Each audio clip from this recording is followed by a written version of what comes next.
Right, and that's going to be a big problem because the Lulu's already been banned out. Sure, you could take the Braum here, but that may not be enough. And for those of you wondering why the Yasuo is banned by paiN Gaming, in the playoff run that we saw the KOO Tigers go through in Korea, they like to run Malphite Yasuo, huge wombo combo compositions, and it's a dangerous champion to let them have because they build around it so well.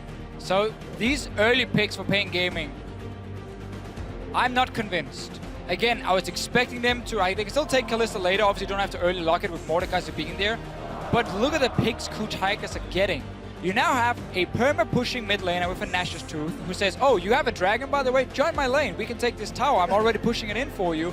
You have a solo laner in Darius who can handle himself in these poke compositions so well as well. And here's the thing that might come in, too, is the Blitzcrank, because Mordekaiser Blitzcrank is an incredibly strong lane in the laning phase.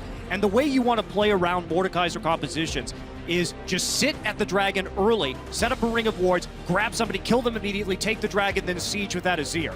So this is something that may happen. They're waiting a little bit later in the draft. And I've been waiting for this Lissandra to come through. But what is it paiN Gaming you want to do? Are you now going to run a hard engage comp in some way? So we get the Kalista. Hey, we got that one at least. Half of what you wanted, Deficio. The problem is just this lane with Kalista Braum, I don't feel like can really kill the Mordekaiser lane, especially not now with Leona in there. The amount of dive pressure, like KOO Tigers are drafted near the perfect Mordekaiser comp because all the picks were available. Let's go through it here. What else do you want in a lane that's perma pushing? You want things that can dive. What does Elise do the best? She dives towers so effectively. Together with Leona, the amount of CC is insane. And how do you play around that dragon? You create picks with the Leona, does act in a way as a single target CC champion, just like the Blitzcrank does. And one thing is, the other champion that Gorilla's been spamming in solo queue, which surprised me alongside Tom Gedge, tons of Leona games here in Europe. So definitely, he's showing a bit of his hand before going into the quarters. You need wave play if you're paiN Gaming, so Viktor is correct in the mid lane. But this comp, I mean, when you see a Mordekaiser and a Darius, you normally say, okay, we need to be able to kite them. Because Mordekaiser in the late game, as a melee champion, it becomes very difficult for him to get that 3 hits on his Q. One-shot that AD carry, so you kite him and you kite him. You still gotta get past the early game. Now paiN Gaming has drafted a comp where there's elements of hard engage from a Lissandra Gragas, but you do not want to dive onto the Mordekaiser. He wants you to do that. To me, this just reeks of their last game. We take a look at their composition in the last one, and there's a little bit of a mixed message being sent here by the composition, and I have to say it's going to be probably very tough for them to handle KOO's comp. Now, laning phase, all important. RTT himself talked about the early game strengths of paiN Gaming. KOO showed no weakness in their early game against CLG. And we're going to see Mordekaiser again here in the World Championships. This time paired with Leona. It's not the Blitzcrank kill lane. This is the go forward. This is the go forward kill lane with Leona. Leona is close enough. Again, it's all about perma-pushing with double relic shield, set up tower dives with the Elise coming down, and then you take the dragon, you move into lane where he is already pushing, and that's a free mid tower. Wow, it sounds so easy. KOO already showed how easy it is for them to execute high quality strategies a moment ago. And now we're going to see if they can close out paiN Gaming. Remember what is on the line. If KOO Tigers win this matchup, they guarantee themselves a flight to London and a spot in the quarterfinals. Seeding to be determined. But for paiN Gaming, if they lose, they are flying back to Brazil. Everything is on the line for them. For paiN, they need to win this, and they need KOO to lose more games today for them to stand a chance, or rather, Sylvia Flash wants to lose. And it seems to me that paiN Gaming, instead of saying we will pick a lane that can kill the Mordekaiser, they're picking a lane and a composition that can be fairly difficult to dive. Braum is in there, and then TP Lissandra, who can join in with the mass amount of CC. We might see just a big party in the bottom lane. Viktor will not be able to follow, though, really for himself. My main issue with the Braum pick here is there really isn't anything that Unbreakable is going to block. You know, that it's not really a very useful ability against what KOO Tigers have on the table. So Braum, I feel, is really not an ideal pick in this scenario. Denied it from Gorilla. Yes, that was it, basically. But it has been the comfort pick for paiN. In almost every game, they will early pick that Braum for Dioud down in the bottom lane. So it seems to me him just saying, you know, I need this pick right here. I don't want to try and risk running a lane where we have to kill them. Crowd can always entertain themselves. The French crowd is always entertaining. A lot of help from the French casters. Even chanting paiN Gaming, just a heads up, it's brTT that did pause for some graphic settings he wanted to fiddle with. He will be back in game very, very shortly. Very concerning if the screen is already grey now. It was just early game that paiN got an advantage the last time they faced KOO, which dragged the match out. They will not find themselves a target yet, but paiN is fully committed to this invade. We've seen that about paiN, right? Is that they do have those good early lane swaps. They've been able to make some plays on the map. They seem to understand how to take small advantages in the early game, but when it comes to the jazz part of the game, they're gonna kill the ward. But when it comes to the jazz part of the game where you have to go off the sheet music and make it up as you go along, that's where it's not so. Oh, they got two.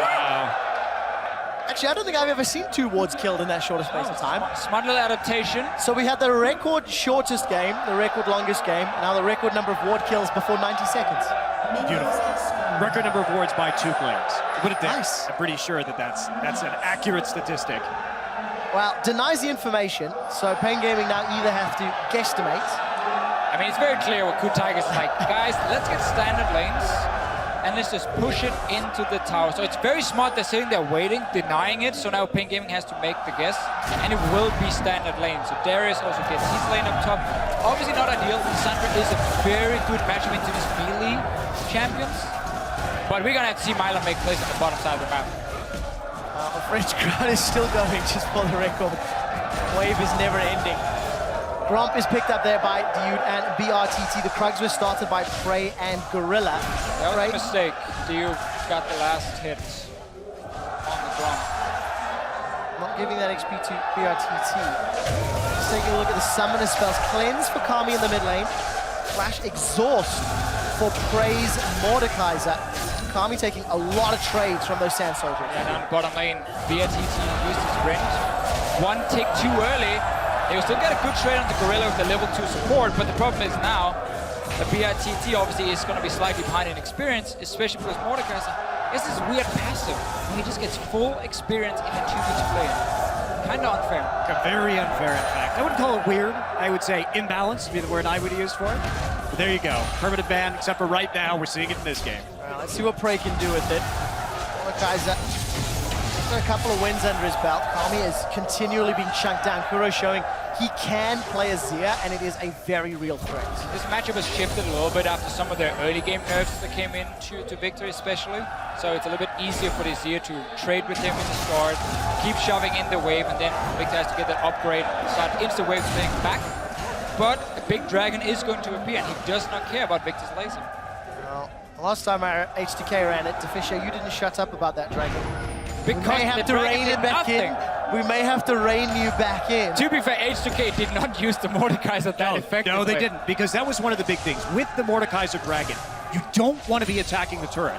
You want to be pushing the dragon next to the turret and auto-attacking their wave clear with the dragon to push them off the objective and just use that zone to push down the turret with the rest of your champion. So it was a bit of a misplay right there. That is how you play Mord right now. Let's find out if KOO can rally themselves up under a little bit of pressure from brTT and Dioud, shoving them in this top lane. Mylon, Lissandra, the soft or quasi counter to Darius, and we'll see how effective he is. Again, Kami just coming away worse for weight in these trades. He's gone through all of his consumables as well. The problem for him in the lane is always keeping even at the top. So keeping even in farm for now, but has to go back and let's see. It's gonna be a 2v2 or 2v1 top. Beautiful apprehend into Cocoon, and it's just so simple. Smeb even gets the kill. 2 games in a row with Darius first play. Yeah, you see Hojin right there using that repel, but realizing that the bleed from Darius is going to stop it. Here's some more fighting in the bottom side. Dioud's in trouble. The pop from Prey not going to come down. brTT and Dioud forced to back away. Look at how advantageous that trade was. Kuro again shoving Kami out. So no surprise the KOO Tigers are winning the bottom lane against the Braum Kalista. In there we see the trades happening, but mid lane being won by KOO Tigers and now the top lane as well. All across the board they are just winning the lanes. 600 gold already in the advantage. Prey and Gorilla just continuing shoving up with that Harvesters of Sorrow. Level 5 on Prey. And we can see some deep vision placed for Hojin. Kami is in a little bit of trouble. Look at the ward around the wolf camp. Hojin and KOO may set themselves up for an early dragon if they can force paiN away. But look at what happens on the map now. When you have so many winning lanes, especially 2 lanes next to each other, this situation mid and bot lane, how easy it is for you jungler to just walk into the enemy jungle, set up a bit of deep ward, take away a camp, maybe smite the walls to get more vision. Smeb on the top side, he has some flash ready. Well, they need it, but Mylon actually used that Ring of Frost much earlier on, so no follow-up CC from the body slam. SirT is going to be forced to back away. Mylon just throwing out those ice shards, trying to keep Smeb away. Even though the Darius, of course, does have that limited mobility at the top side, he already has boots too, so he's pretty damn speedy at this point in time and easily able to run away from that gank attempt. And I mean, right now, KOO just waiting, just farming up. It's all about that dragon, how well they can play around it in the next few minutes. Go back, get your components towards the Rylai's, keep engaging with Leona, because then W gets connected, and you cannot trade with that. Braum has to just back away, he's too low damage of his support. You need double range to poke out that Mordekaiser and also push it back. That's the key thing. One thing brTT can do is go Hurricane first, just to try and counter the wave clear coming in, like how fast Mordekaiser can push it back, but his damage with it is just not going to be that great. The problem is while that counters the wave clear, it doesn't offer really anything for the team fights that have to be happening around the dragon, because if he's using Hurricane, he has to hit multiple targets and have to back off the turret right here. And if he hits multiple targets, he's in range of Leona, he's dead. Yeah, Children of the Grave is available for prey. Gorilla looking for the dive, getting closer to level 6. The Solar Flare, which is not going to connect to the Cocoon this time around, but Mylon's going to back away. And I like what Hojin is doing, because he knows he doesn't want to dive this early on in the game against a 2v2 lane. So he just keeps getting Smeb ahead, because what's going to happen then is Smeb with his advantage, he's going to take it and bring it to the bottom lane as well with teleport. And suddenly you have a 4-man squad down there for KOO Tigers that's basically unkillable, because they've been winning the lane so much. And then you can start setting up the dives, and then you take the dragon, and then you start going from there. And I like the addition of Azir with this Mordekaiser. It's going to make taking towers so much easier. That Arise with the W, use the soldiers and the dragon to zone everybody away and counterbalance some of the weaknesses of multi-melee carries. And it's just all KOO Tigers. We're 8 minutes in and they've already got themselves CS advantages on every lane, really. And a gold lead thanks to First Blood. Well, and their farm advantage too, right? Smeb's been doing a great job of holding his own in that top side, turning it in, turning the First Blood into an even greater lead. And here it goes again. Ooh. Just out of range for the apprehend. The brTT goes for Cutlass first, so he wants to sustain, he wants more single target damage. Again, the problem is, if you cannot push back the wave, you will be stuck under your tower, and then it's no longer a 2v2 lane. It will be 2v3, 2v4, maybe even 2v5 if Kuro wants to join in and have some fun. And that's where it starts becoming a big, big problem for this Kalista Braum. So, or you just take Dragon for free too, you don't even have to dive at that point. Do that, just push it in, poke him down, kill SirT. SirT's in so much trouble. He flashes away, followed by the repel. Hojin is going to get into the body slam. Gets caught out, and it's actually one lost auto attack that secures it. The Glacial Fissure has come down, but it's in fact prey that's got himself a kill. The teleport followed through from Mylon. They're trying to focus Mylon down. In fact, after TPing in, Gorilla and prey, they are going to take a turret shot. A second one, and prey's going to be forced to get out. They almost won. What was a 2v3? Well, Gorilla was actually minion blocked there, so he couldn't actually escape that, but it was Mylon coming down with the teleport, Smeb not willing to follow that one up, so they do trade 1 for 1. But now KOO Tigers with the TP advantage right when they want to take Dragon. And you have early AP now on your Mordekaiser. Rylai's first item, we see it almost every single time. I think prey could easily move these ghosts. prey might be in trouble. Out of power range. He might get killed by Mylon. Oh, look at that. The Ring of Frost locks him down. Braum passive is going to be up. He has that TP advantage. Prey flashes forward aggressively. Gets some HP back from the Harvester of Sorrows. Mylon's going to trade autos. Gets taken out by Smeb. We do see Dioud rocking up. brTT is going to try to get away with that passive. The Marshal Boy. The slam dunk from Smeb. Says you will go home, and KOO Tigers look for the tower as well. We keep seeing why teams like this Darius pick, because once he gets rolling, he can just get out of control. A massive bruiser with so much damage in the front line. Well, you know, it's one of those picks that's very polarizing, right? Because we've seen a lot of players try him out and he really hasn't been that effective. But if you know how to play him aggressively and you can keep track of your enemy's cooldowns, and I think that's really the most important part of Darius, keeping track of those, and you can really go in and clean up. And there's the dragon coming out. And remember, Mordekaiser doesn't have to be close to the dragon. He can move it across the entire map. He's back in base now, and his dragon is trying to be annoying near tower and hit Kami in the head a few times to just tank up to let Kuro get some damage. So this is how you use it. Kami's losing the fight to the ghost of Dragon Past. He'll get dropped eventually, but forced away. That means there's not going to be a death ray here if Kuro wants to keep pushing. Not the greatest use of the dragon ever, but after that one fight at the bottom side, transitioning in the dragon, you'll take it if you're the KOO Tigers. You're expanding your gold lead regardless. and you go back and you push the bottom lane some more. And now you can see Gorilla and Hojin. They use it to go and get some deep vision. Preferred them to check the small bush and play out the pink, but obviously want to play it a bit safe as well. Bray is 3 levels up over brTT right now. In fact, Dioud actually has the level advantage over brTT, so there's really... Got the grump. Yeah, there's really nothing... Going right.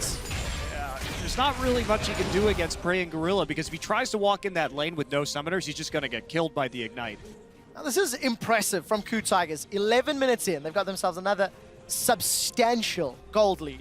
They've got Tower, Dragon, etc. And they're showing off champions that we've not seen previously. KOO Tigers are sending a very big message in a game where they didn't necessarily need to, but they are demonstrating an ability to play champions like Mordekaiser. Newsflash, they can pick Mordekaiser. Okay, of course.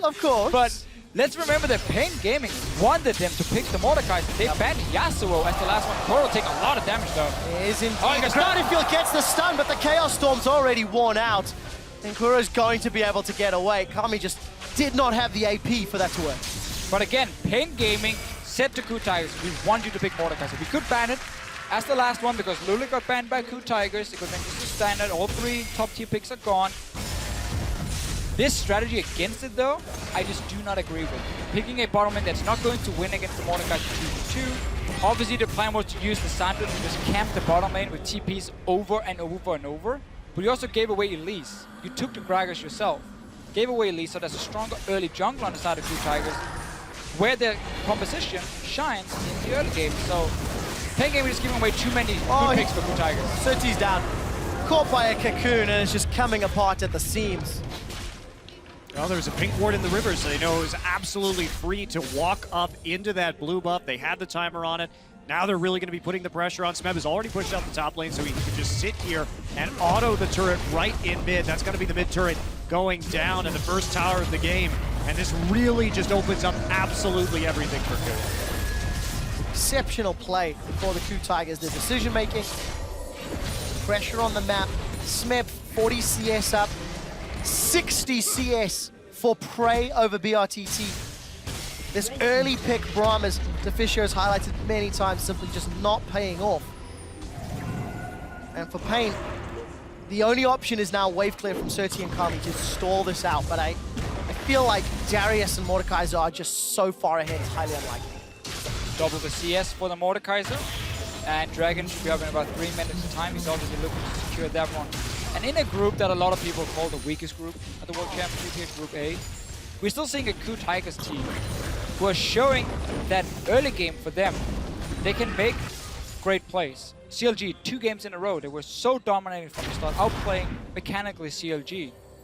And to me, that just really shows how good this team can be, because again, they used to fall behind. They used to not doing that well in the early game in career. If they fix that, if they can do this against even better teams, well, that's going to be the true test. that's going to be the test, right, getting into the bracket stage. Well, it's not only that. I mean, we talk about a player like Kuro, and we came into today saying that this guy's a 39 KDA. He's 1 death before dying to pole belter in that mid lane in the last game. Was a tower, a fountain dive at the end of the CLG game on Viktor. So his individual performance has really stepped up, I think, at this tournament so far. Has he had the toughest opponents? No, that's true, and he's going to need to keep getting better if they want to make a deep run at this event. But it's an encouraging sign for sure. Yeah, I still think that KOO Tigers are showing that they could be looked at as the 3rd best team right now in this tournament, because LGD has been falling off. KT lost Origin. Obviously, they are very close between KT and KOO, and Origin up there fighting that 3rd spot.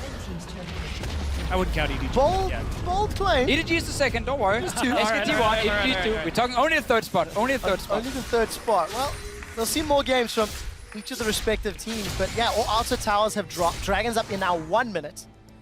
Prey was able to get that ghost.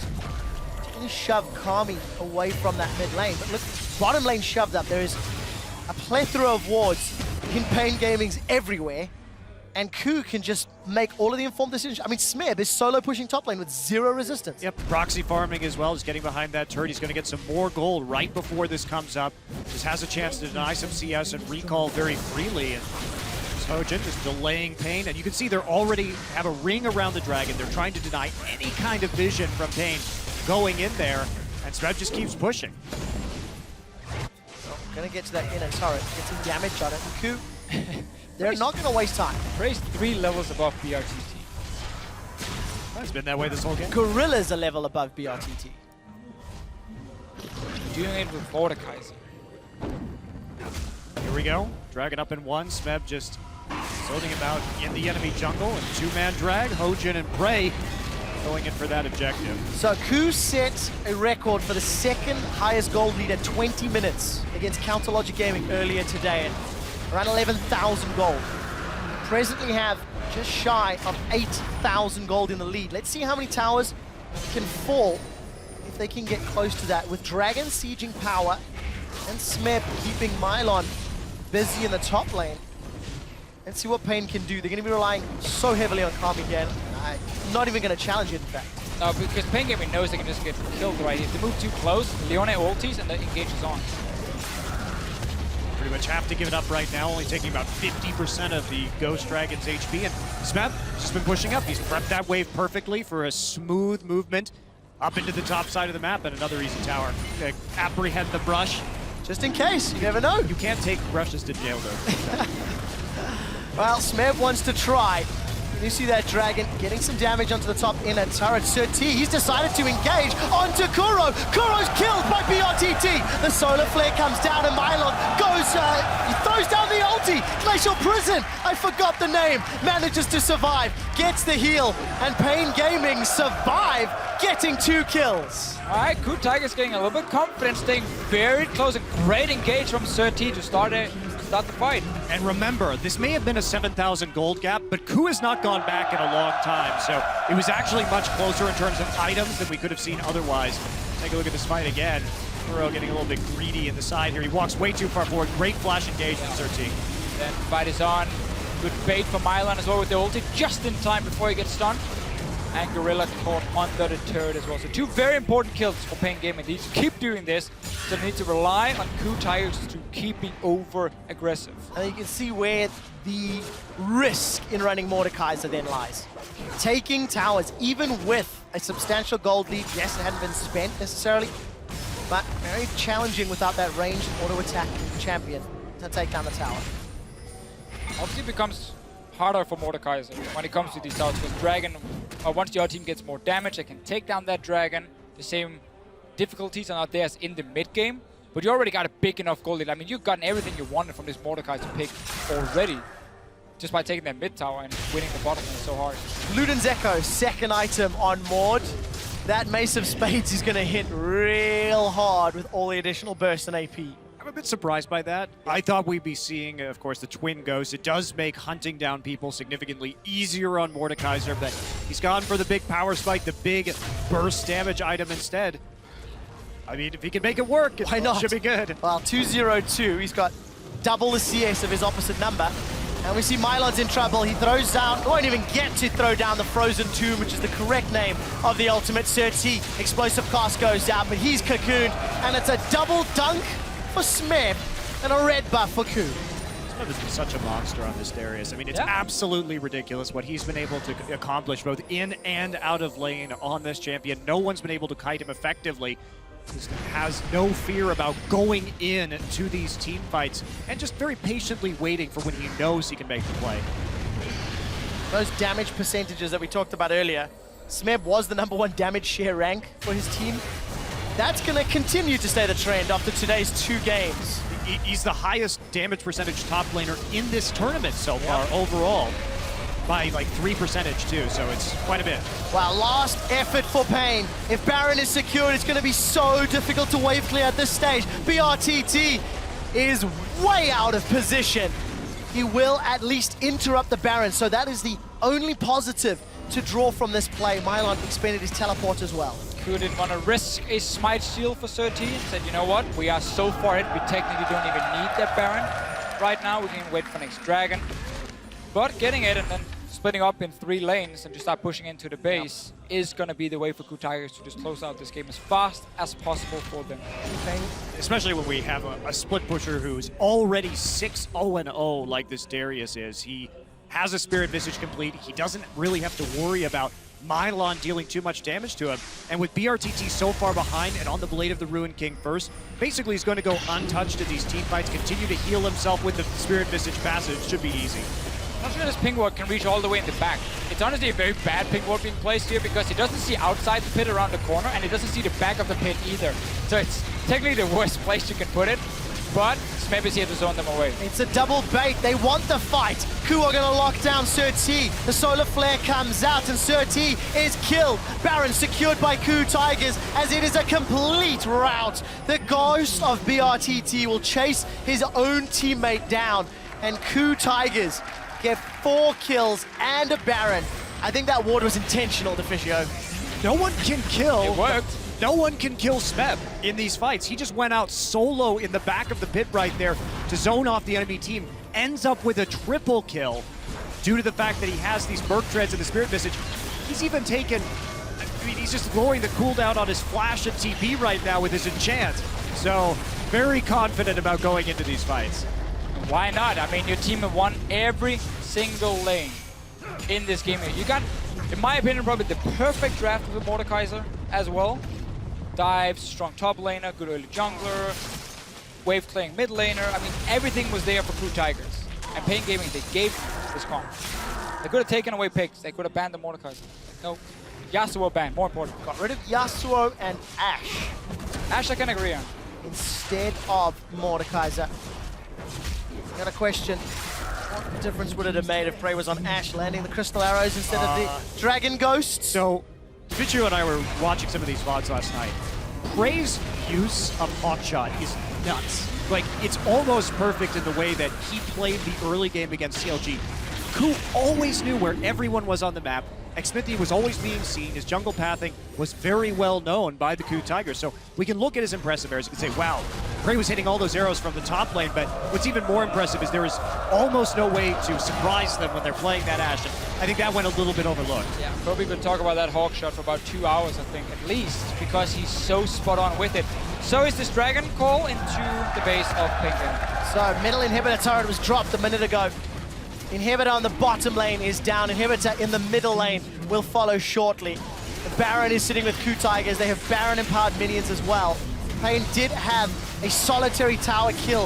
If they are unable, when paiN Gaming lose this game, they will be out of the 2015 World Championships, and Gorilla's gone in. He manages to stun brTT, but brTT managed to flash away. Kuro gets the first kill of the final fight, and Gorilla will lose his life. We just see a Nexus turret falling as Prey continues to throw out the spells. Mylon is going to use the Frozen Tomb as Smeb goes very aggressive. The gravity field is down and Smeb's got a ton of stacks in him. The Rend will not be enough. The Nexus is being focused after 24 minutes. KOO Tigers will be looking to close out 2 of the shortest games. Not sure they can. And they will be forced away for the time being. Deficio, there are super minions on the way in, and KOO are playing real confident. 24.5 minutes, look at this. Baron-empowered minions still coming in. And we see Kuro, he finds himself a kill onto Mylon. The repel back from Hojin keeps him alive. The Nexus is being focused, and KOO Tigers have punched their ticket to the quarterfinals in London. Another impressive performance by KOO. After that loss to Flash Wolves, they come back. They have 3 incredibly decisive games, back to back to back, and they just look just insanely strong. That one loss, I think, really galvanized their performance.